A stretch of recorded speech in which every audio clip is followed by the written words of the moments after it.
Before we begin, please be advised that viewer discretion is strongly recommended. None of the content presented here has been exaggerated or taken out of context. These are the exact statements made by the defense team and Cassie Ventura in a federal court on May 15, 2025. Some words have been censored to comply with YouTube's guidelines. What you're about to hear is a voiced-over reading of the Day 4 testimony from the Sean Diddy Combs trial.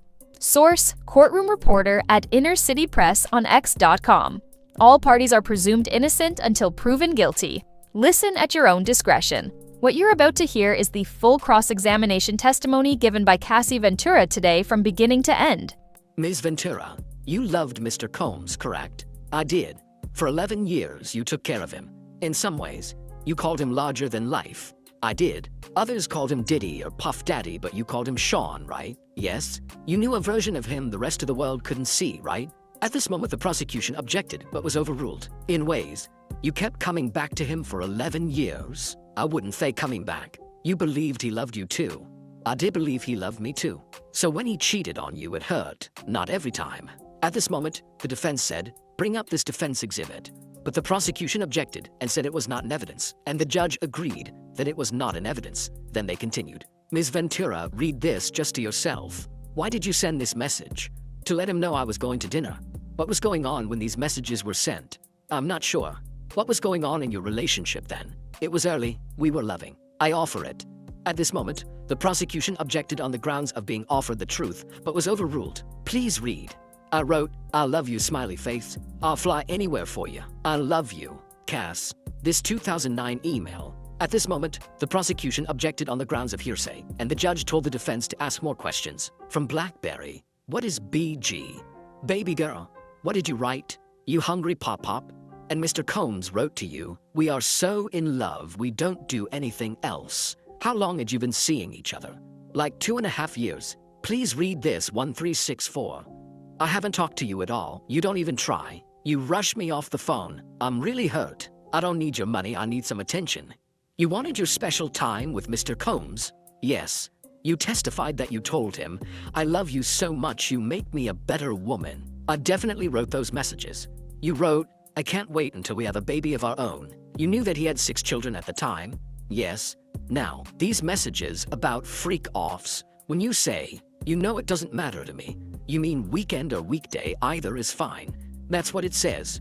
Mr. Combs says, maybe we can call Jules. Can you do it? Yes. This was an explicit message from you about the upcoming freak-off. At this moment, the prosecution objected, and it ended in a recess called by the judge. But once they returned, they continued. Ms. Ventura, this is from Mr. Combs to you.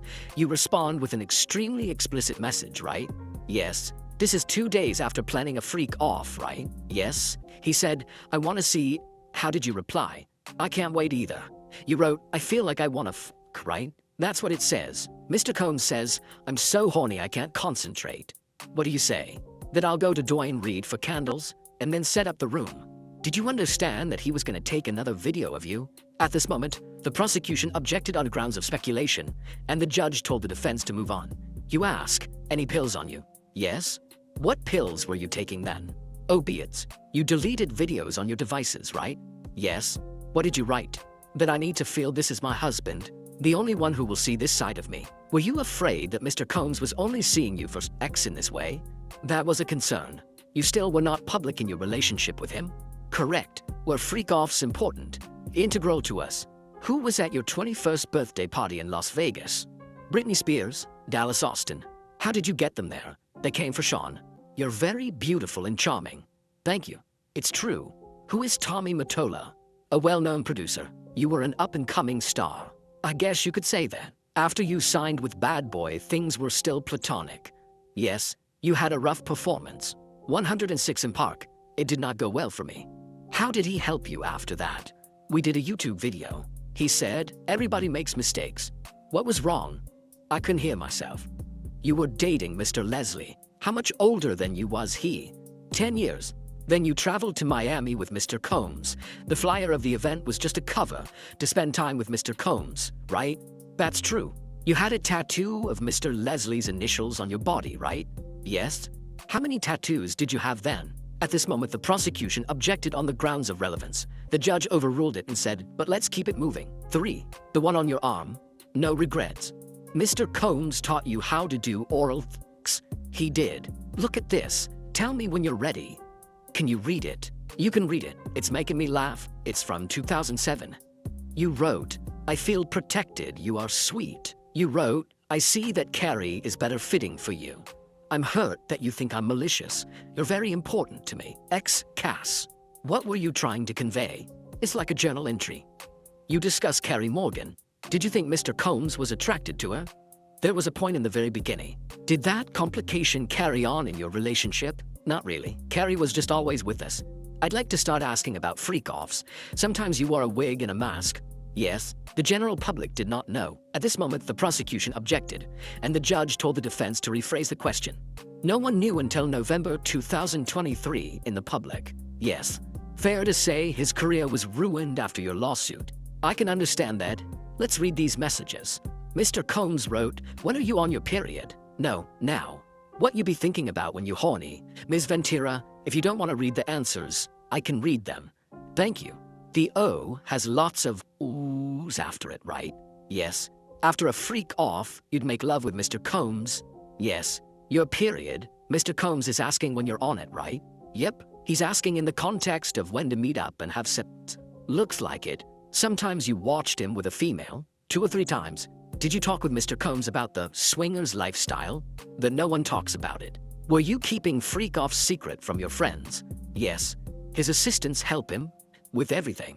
Would you remember if an assistant came in during one of your sessions with an escort?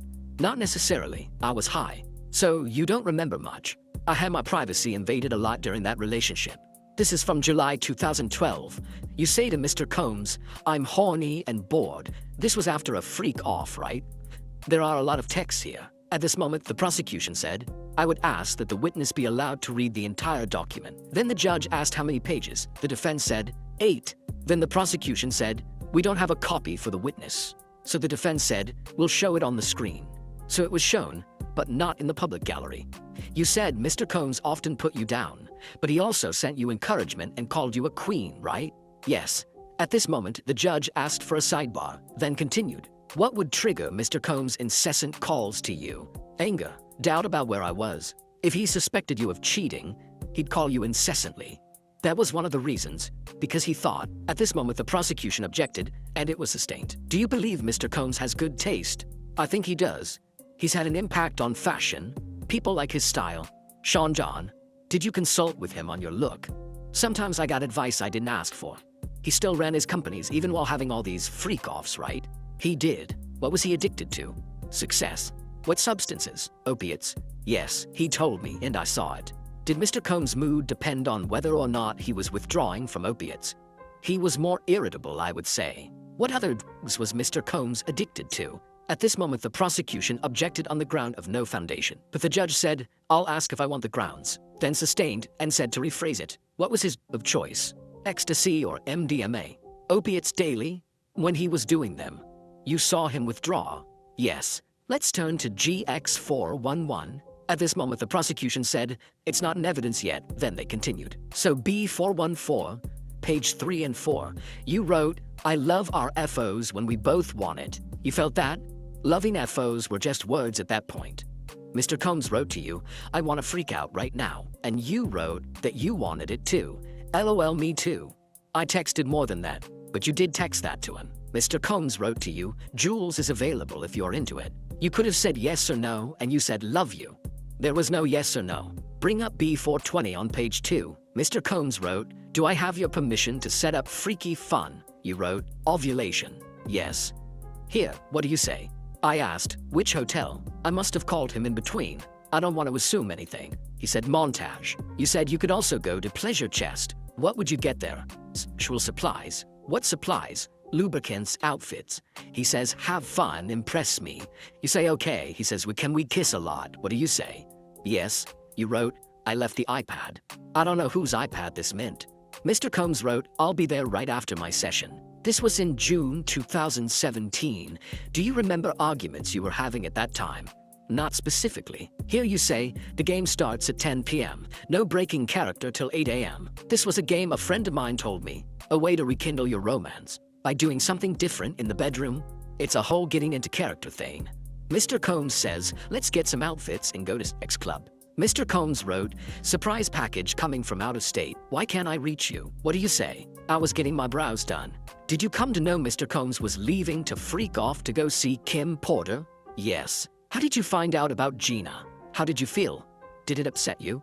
Yes. It prompted arguments? It did. And he thought you were not faithful. What were his reactions? It was scary. Mr. Combs wrote to you, let's do something different in NYC this weekend. FYI, Dave hit me. What does hit mean? Reached out. And Daniel contacted you. Did this mean you might have a freak off? Might. He tells you, you better put me on VIP vibrate alarm or something. He's frustrated you don't answer his texts fast enough. Right. You tell him to come to NYC understanding there could be a freak off. Maybe. You also saw the Book of Mormon. Yes. Masked Pleasure. Is that a sect club? I would assume. He asks, are you ready for tonight? What do you say? Yes. I just have to get some things. This is not about what I felt, right? Because you are skipping over a lot here. What did you write? As much as you think you're Bruce Willis, you're not. Your kids were babies when we started dating. If you saw him on social media on vacation with others, it was heartbreaking. It could be. I was 7 years in. And what about this? About Gina. You wrote, I don't want to be a side piece, but I'll treat you as a king. You wanted to be the main girlfriend? In 2013? Yes. You saw social media posts of Mr. Combs with other girlfriends and got angry, right? Can I speak? I was jealous of certain situations. Did there come a time he suspected you were in a relationship with someone in the industry? Mr. Muscudi? Yes. Mr. Combs thought it could be good for your career if you collaborated with Mr. Mr. Muscudi. Yes. Why did you begin your relationship with Mr. Muscudi? We enjoyed each other's company. You were in a relationship with Mr. Combs. We were on a break, but you were still doing freak-offs with him. Yes. After Mr. Combs found out by going through your phone, you went to see him. You knew he was upset. He previously attacked you. Yes. I thought I'd be safer with other people there. Your affair with Mr. Muscudi was only a month long, but you got a burner phone for it. Right. Mr. Combs kicked you in the back. Yes. This came up later in your relationship that you had cheated on him with Kid Cudi. He brought it up quite a bit. When he cheated, he said, well, you had an affair with Kid Cudi, right? Sometimes. He suspected you of having an affair with another person in the industry. You were in South Africa filming. Yes, Honey 3. While you were there, you saw a photo of Mr. Combs with Gina and were irate, right? Angry. You blocked him and focused on the movie, right? I tried my best. Mr. Combs suspected you of a relationship. With whom? Michael B. Jordan. You sent a video not only to Mr. Combs, but also to staff. Who? D-Rock. Yes. You sent it to them because you were angry with all of them. I was hurt. I spent all my time with them. You thought they were in on it. The physical abuse. When did your father learn about it? Same time as my mother. Did Mr. Combs come to Connecticut to speak to your parents? I don't know if it was then. Carrie Morgan knew about the abuse. Yes. The eyebrow gash incident. What was it about? Didn't answer the phone and went to sleep. I was supposed to be packing for a trip. He was inebriated. I don't remember that.